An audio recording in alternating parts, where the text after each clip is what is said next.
desde que se começou a medir sistematicamente a inteligência, no final do século XIX, ela vem crescendo.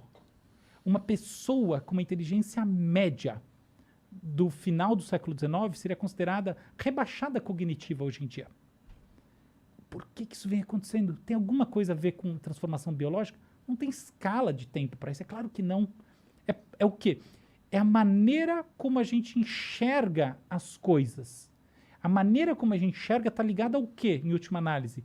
Não o quanto de informação a gente processa no cérebro, mas o quanto esta camada que a gente está processando está estruturada em ombros de gigantes. O quanto ela já emerge de tudo. Então, por exemplo, tem muitos pais que têm muita preocupação com os filhos usando celular, com internet, etc. Tal. Eu sou um desses pais. Mas tem um outro lado que eu acho fantástico, que minha filha de 3 anos, eu sei que ela está...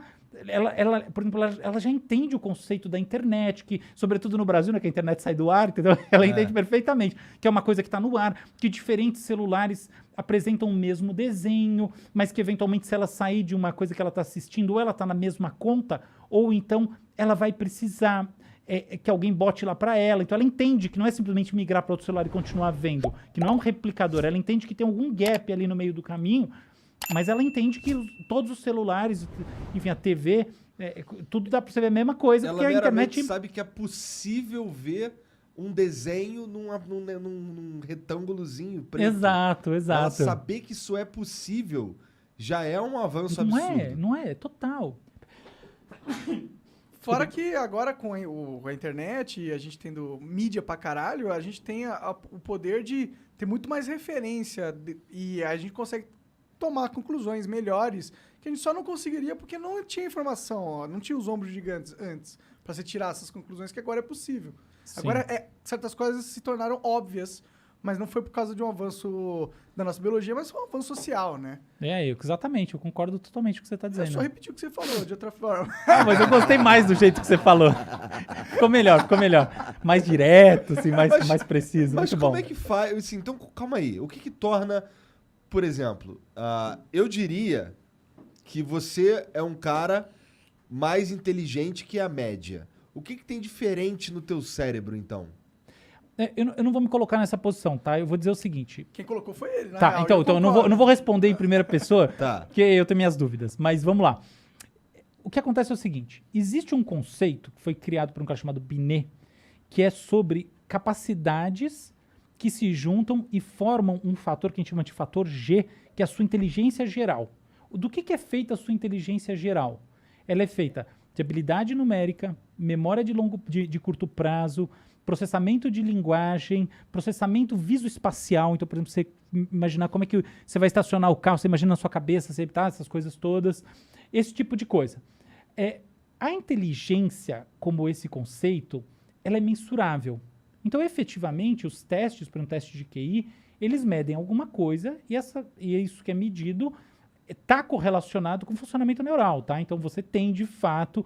Por exemplo, você faz estudos com eletroencefalografia, que são ondas na verdade, padrões elétricos do cérebro que a gente mede através de ondas, e a gente vê algumas assinaturas que têm a ver com essas medidas que são feitas no teste, tá? Então, você faz o aplicativo, testa lá, aí você vê que tem alguma coisa na biologia que se correlaciona. A correlação não é muito precisa, tá? Mas existe algum nível de correlação, sim.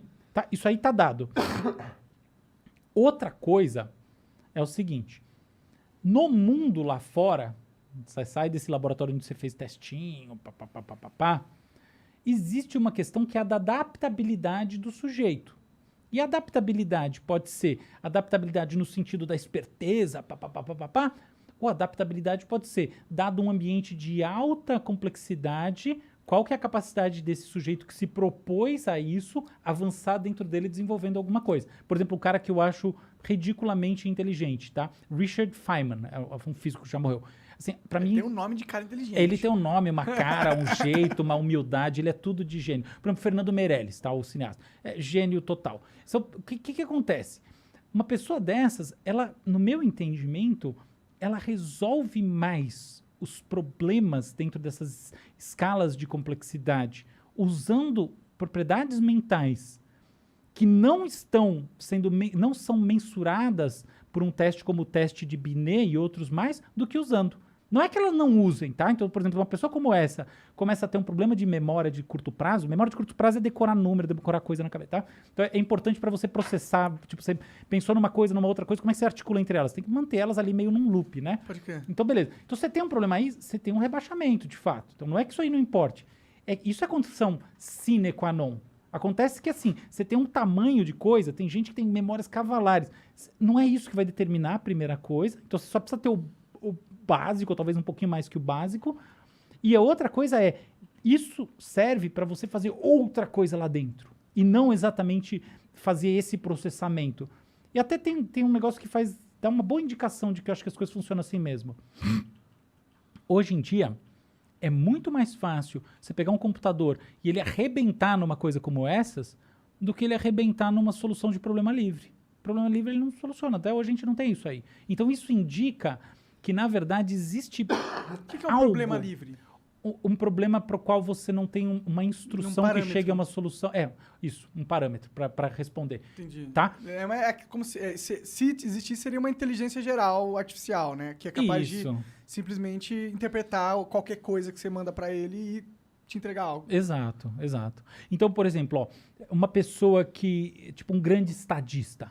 Um grande estadista, no final das contas, vai ter uma propriedade, em geral, que é da acuidade decisória. Acuidade decisória, para mim, é um negócio, assim, absolutamente importante para essa tal inteligência no mundo real. E a gente chama, eu prefiro chamar isso de inteligência ecológica. Ecológico parece que você está falando, né? Mas inteligência ecológica quer dizer, do mundo em que as pessoas estão inseridas, ou qualquer outro ser que está inserido.